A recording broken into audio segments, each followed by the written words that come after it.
Intégral Placement, Cédric Decoeur, Guillaume Sommerer sur BFM Business. Nous sommes mardi, il est 11h37 et comme chaque semaine, c'est Frédéric Durand-Bazin qui est avec nous. Bonjour Frédéric. Bonjour Cédric. Bonjour Guillaume. Au sommaire, aujourd'hui, un focus sur un produit que vous êtes peut-être quelques-uns à posséder, le PERP. Qu'est-ce que le PERP exactement ? Alors déjà, on va décrypter l'acronyme, ça veut dire Plan d'épargne retraite populaire. C'est un produit qui a été lancé en 2003 à l'occasion de la réforme des retraites faite par François Fillon. C'est un produit qui est destiné à procurer des revenus complémentaires au moment de la retraite. Son mode de fonctionnement, il est plutôt assez simple dans les grandes lignes. En fait, le souscripteur, pendant qu'il est en activité, ouvre un plan, l'alimente régulièrement ou non, et au moment où il bascule à la retraite, le capital qu'il y a comme ça mis de côté va être converti en rente viagère et donc va lui procurer des revenus complémentaires jusqu'à la fin de ses jours. Bon, ça paraît assez simple. 2003-2013, en gros, ça fait 10 ans. On a de quoi tirer un bon bilan de ce PERP. Ça fonctionne ? Alors ça fonctionne pas tant que ça. C'est ça tout le paradoxe du PERP. C'est que dans l'acronyme PERP, il y a populaire, mais en fait on se rend compte que non, ce n'est pas un produit qui est très populaire aujourd'hui. On a recensé les derniers chiffres de la FFSA, donc la Fédération Française des Sociétés d'Assurance, a recensé 2,15 millions de plans ouverts en 10 ans. Ça peut paraître pas mal, mais il faut ramener ça au nombre de plans qui ont été ouverts la première année, c'est-à-dire il y avait 1,2 million plans qui ont été ouverts. Donc on a à peine doublé le montant de ce chiffre en 10 ans, donc on peut considérer que non, ce n'est pas un bon chiffre. Et même en 2011, on a même atteint le plus bas du plus bas. Il n'y a eu que 60 000 contrats qui ont été ouverts. Et quand on regarde un peu plus finement l'analyse, on voit qu'en moyenne, les sommes qui y sont placées sont de l'ordre de 3 400 €. C'est-à-dire que c'est nettement insuffisant pour se procurer des revenus complémentaires au moment de la retraite. Bon, ça, c'est le coup d'œil dans le rétro. Est-ce qu'aujourd'hui, on peut imaginer que les choses sont en train de changer ? Alors, est-ce qu'il y a des prémices, des frémissements qui... Alors, il y a plusieurs éléments qui nous font penser qu'effectivement, aujourd'hui, en tout cas dans la politique commerciale des assureurs, le PERP va redevenir un produit qu'ils vont placer sur le devant de la scène. Alors, premier constat, on s'est rendu compte cette année que les rendements procurés par les PERP étaient sensiblement meilleurs que certains contrats d'assurance vie. Donc, c'est la première fois qu'on voit les fonds en euros de ces PERP procurer des rendements bien supérieurs. Donc ça, c'est déjà un premier signe de la part des assureurs. Parce qu'on sait, les assureurs, ils peuvent alimenter les rendements un peu comme ils le veulent, ou à peu près comme ils le veulent, en arbitrant. Et là, ils ont visiblement envie d'encourager ce type de produit. Et puis, plus généralement, si on a un petit coup d'œil macro, on se rend compte quand même qu'aujourd'hui, les retraites vont baisser inéluctablement. Hein. Ça, il y a une nouvelle réforme qui nous attend.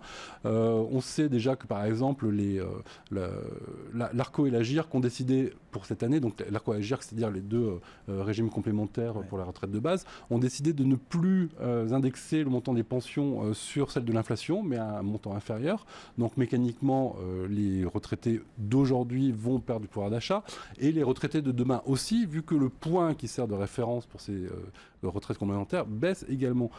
Donc il y a un besoin de plus en plus important de se procurer des revenus complémentaires. Pour autant, est-ce que le PERP est à conseiller à tout le monde ? Alors, là aussi, il ne faut pas se laisser tromper par cet acronyme populaire, parce que non, il n'est pas conseillé pour tout le monde. Déjà dans sa construction, donc on l'a dit tout à l'heure, c'est un produit qui ne va être alimenté que par les versements du souscripteur. Donc il n'est absolument pas aidé par l'employeur éventuellement. La contrepartie, pour favoriser ces versements, l'État accorde un avantage fiscal. Cet avantage fiscal, il prend la forme de la déductibilité des sommes versées sur le PERP des revenus. Donc en fait, globalement, plus vous êtes imposé, plus le montant de l'avantage fiscal va être important. Bon, cet avantage, il est quand même limité, vu que vous pouvez déduire qu'un certain montant, donc c'est un minimum de 3 637 € cette année, et le maximum, c'est 29 097 €. Donc, quand vous êtes dans cette fourchette-là, vous pouvez déduire le montant de vos prestations. Donc ça... On voit bien que l'intérêt du PERP, c'est de pouvoir éventuellement s'en servir comme arme de défiscalisation quand vous êtes en activité. La contrepartie, c'est que quand vous allez percevoir votre pension de retraite, elle va être fiscalisée, elle va subir exactement la même taxation que vos pensions de retraite. Donc, si vous êtes plus fiscalisé au moment de la retraite qu'au moment de votre activité, vous allez perdre de l'argent mécaniquement. Et le cas n'est pas si anecdotique, parce que quand vous êtes jeune, hein, à vos âges, à nos âges, hein, on est très jeunes. Oui. A priori, on peut penser qu'on est encore dans une phase de progression de revenus et que donc on va voir notre taux marginal d'imposition progresser. Et quand on va arriver à la retraite, il n'est pas impossible que finalement on se retrouve avec un taux d'imposition supérieur à notre taux d'imposition d'aujourd'hui. Donc là, c'est plutôt un mauvais calcul. Le bon calcul, c'est au contraire d'investir massivement quand vous êtes à la fin de votre activité, dans les 10 dernières années, on va dire. Donc là, vous savez que vous êtes au maximum de votre imposition, et quand vous allez être à la retraite, on sait que globalement, vous allez toucher à peu près 50% ou 60% de votre dernier salaire. Donc votre taux d'imposition va être inférieur, donc vous allez payer moins d'impôts à la retraite que vous en aurez récupéré au moment de votre activité. Donc en clair, il faut être un peu prudent pour voir si on a intérêt ou pas à souscrire un PERP. Si on se dit, bah oui, a priori j'y ai intérêt, comment est-ce qu'on fait pour choisir le bon produit ? Alors aujourd'hui, le marché n'est pas si large que ça, hein. Il y a quelques dizaines de contrats qui sont proposés, aussi bien par les assureurs, les mutualistes, les banques. Donc la première chose qu'il faut regarder, c'est peut-être la performance financière de votre produit. On l'a évoqué tout à l'heure, un certain nombre de ces produits bénéficient, comme l'assurance vie, de fonds en euros. Donc regardez déjà la performance de ces fonds en euros. Hein. Par exemple, l'an dernier, la revalorisation des fonds en euros garantis sur certains de ces contrats s'est échelonnée entre 2,3% pour les caisses d'épargne jusqu'à 4,1% chez le conservateur. Donc on est quasiment du simple au double sur la gestion financière. Si on sort de ce pur critère de performance, est-ce qu'il y a d'autres aspects à prendre en compte ? Alors après, il faut regarder évidemment la souplesse du contrat. Est-ce que c'est un contrat qui vous correspond ? Est-ce que par exemple vous êtes autorisé à faire des versements libres ? Est-ce que vous êtes au contraire obligé de faire des versements réguliers par le biais, par exemple, de prélèvements automatiques ? Est-ce qu'il ne vaut mieux pas, à ce moment-là, trouver un contrat qui mixe les deux, qui vous autorise à faire des versements libres et qui vous autorise également, mais sans vous y contraindre, à faire des versements réguliers ? Donc ça, c'est le premier point à regarder. Le deuxième point à regarder, c'est pour la suite du plan, donc au moment où ça va être transformé en rente, c'est d'examiner le type de rente qu'on va vous proposer. Parce qu'il y a plusieurs types de rentes qu'on nous propose en sortie. Oui, justement. Et tous les contrats ne proposent pas l'éventail intégral des rentes. Alors la rente la plus classique, hein, c'est une rente simple, avec éventuellement une possibilité de réversion. Alors, donc la réversion, vous savez, c'est quand vous êtes marié, la possibilité de reverser une partie de la rente à votre conjoint au moment où vous décédez. Vous pouvez faire une réversion à 60 ou 100%. Donc, globalement, c'est les deux critères qui sont pris en compte. La contrepartie, bien sûr, c'est que si vous optez pour la réversion, vous avez une rente légèrement inférieure que si vous n'optez pas pour la réversion. Donc, regardez d'abord s'il y a cette possibilité de réversion. En général, elle est quand même assez fréquente. Après, il y a une option qui est très intéressante pour les gens qui ont un peu peur de la rente et qui se disent si jamais je décède avant que finalement j'ai amorti l'intégralité de mon capital. ça soit devenu rentable. Bah oui, c'est ça. Qu'est-ce qui se passe ? Alors, il y a une option qui est dans les tuyaux depuis un petit moment qui s'appelle les annuités garanties. Donc, son principe, c'est que le contrat va vous garantir entre 15 et 20 ans, par exemple, de versement de rente. Si vous décédez avant cette échéance, la rente va être poursuivie. Elle va être versée à un bénéficiaire que vous aurez désigné dans ce fameux contrat. Donc là, on fait sauter le verrou justement de la rentabilité du contrat et on sait que quelle que soit la durée de vie, vous aurez au moins amorti pour vous et pour éventuellement vos conjoints ou vos enfants une partie du capital. Après, petite dernière option qui est assez intéressante aussi, c'est ce qu'on appelle la rente par palier. Et son mode de fonctionnement est le suivant. Vous bénéficiez au cours des premières années d'un montant de rente plutôt élevé, parce que quand vous êtes jeune, vous avez peut-être envie encore d'aller faire des voyages, vous avez envie de gratifier vos enfants, etc. Et quand vous atteignez un certain âge, fixé par le contrat, 75 ans, 80 ans par exemple, le montant des rentes va légèrement diminuer, parce que vous avez peut-être moins besoin d'argent. On peut imaginer exactement le contraire aussi. Une rente qui commence faiblement, et qui repartent plus fortement vers les 80-85 ans, éventuellement quand vous en avez besoin, parce que vous êtes en état de dépendance. Donc on peut moduler. On peut moduler. Donc regardez bien ces critères. C'est des critères qui sont importants avant de souscrire un contrat. Est-ce que sur ce PERP, comme sur bon nombre d'autres produits qu'on évoque ici régulièrement, est-ce qu'il faut également être attentif à la question des frais, ou bien est-ce que c'est assez standardisé et que c'est là un critère à ne pas prendre en compte? Alors, bien sûr, comme toujours, il faut être très attentif aux frais. Et ce qu'il faut savoir dès le départ, c'est que les PERP sont des produits qui sont plutôt assez chers. Tout simplement parce que légalement, en 2003, nos gouvernants ont prévu des garde-fous pour éviter notamment des tas de frais cachés et que l'assureur puisse faire des rétrocessions de commissions aux distributeurs, etc. Donc ça, c'est strictement interdit. Du coup, il y a moins de marge de manœuvre sur la négociation sur les frais. Et puis surtout, vous avez un empilement de frais qui est un peu plus important que dans d'autres types de produits.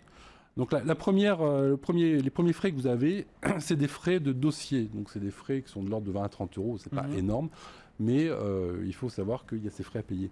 Ensuite, vous avez les frais sur versement. Alors ces frais sur versement, ils atteignent quand même très fréquemment le maximum légal, c'est-à-dire 5%. Et même si vous y versez des sommes importantes, il va être assez compliqué de pouvoir les négocier. Ensuite, vous devez faire chaque année face aux frais de gestion, sur les capitaux gérés. Donc ces frais de gestion, ils sont souvent de l'ordre de 1% du montant des encours gérés. Et enfin, si vous êtes sur un PERP multi-support, c'est-à-dire comme pour l'assurance vie, un PERP qui vous propose un fonds en euros et des supports investis dans les marchés financiers, à chaque fois que vous ferez des arbitrages, vous devrez payer ces arbitrages. Enfin, il y a des frais sur les rentes perçues. Donc au moment où vous allez percevoir votre rente viagère, il va falloir que vous payiez environ 3% sur le montant des sommes qui vous sont ainsi allouées. Et je n'en ai pas terminé. On paye à tous les... On paye à tous les étages et on paye encore au dernier moment.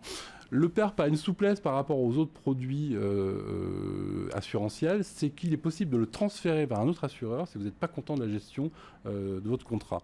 Ça, c'est une possibilité qui est ouverte, mais qui coûte cher, effectivement. Si vous faites votre transfert dans les 5 premières années, il y a fort à parier que l'assureur que vous délaissez va vous délester de 5% du montant des sommes que vous y avez transférées à la concurrence. Dernière petite question, j'ai presque envie de dire pratique, mais tout de même importante. La disponibilité ou la liquidité du produit avant son utilisation effective. En clair, si on a un petit pépin de la vie, est-ce qu'on peut taper dans son PERP? Ben non. Le principe, si vous faites une épargne de précaution pour préparer votre retraite, c'est pas pour vous en servir quand vous avez envie de vous racheter une voiture. Il y a des cas de déblocage, par exemple, dans l'épargne salariale, etc. Alors, effectivement, il y a des cas, mais qui sont beaucoup moins nombreux que dans le cadre de l'épargne salariale. Vous avez 3 cas, globalement, ou 4 cas, globalement, dans lesquels vous pouvez taper dans votre PERP. Le premier, c'est l'expiration des droits aux allocations chômage. Si vous êtes en cas de licenciement ou à la suite d'une liquidation judiciaire, si vous êtes une profession libérale. Ensuite, c'est si vous êtes en situation de surendettement. Troisième cas, c'est en cas d'invalidité grave.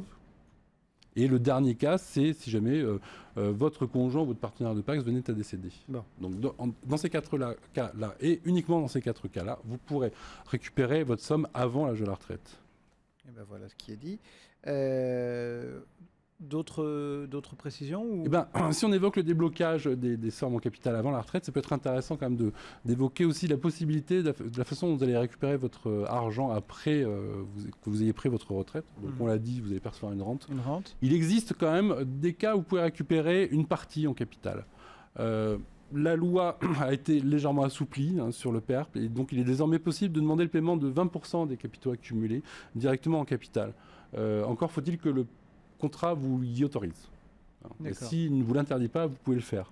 Vous pouvez même récupérer l'intégralité du capital si vous allez vous servir de cet argent pour acheter votre première résidence principale. D'accord, si on a été locataire toute sa vie et que... Voilà. Après, il faut regarder les conditions. On sait que, par exemple, dans d'autres dispositifs, première résidence principale, ça veut dire que vous n'avez pas été propriétaire de votre résidence principale au cours des 5 dernières années. D'accord. Et enfin, là, c'est plutôt un petit détail, mais si jamais le montant de votre arrérage de rente n'excède pas 40 €, de toute façon, votre assureur va vous servir votre arrérage en capital. Il ne va pas vous le servir en rente. Voilà. Eh bien voilà, vous savez tout désormais sur ce plan d'épargne retraite populaire, donc qui fête ses 10 ans cette année et qui pour le moment n'a pas rencontré le succès qui était probablement souhaité par ses créateurs. Merci beaucoup Frédéric Durand-Bazin, vous ne vous éloignez pas trop puisque d'ici maintenant une quinzaine de minutes on répond ensemble aux questions de nos auditeurs. C'est à suivre.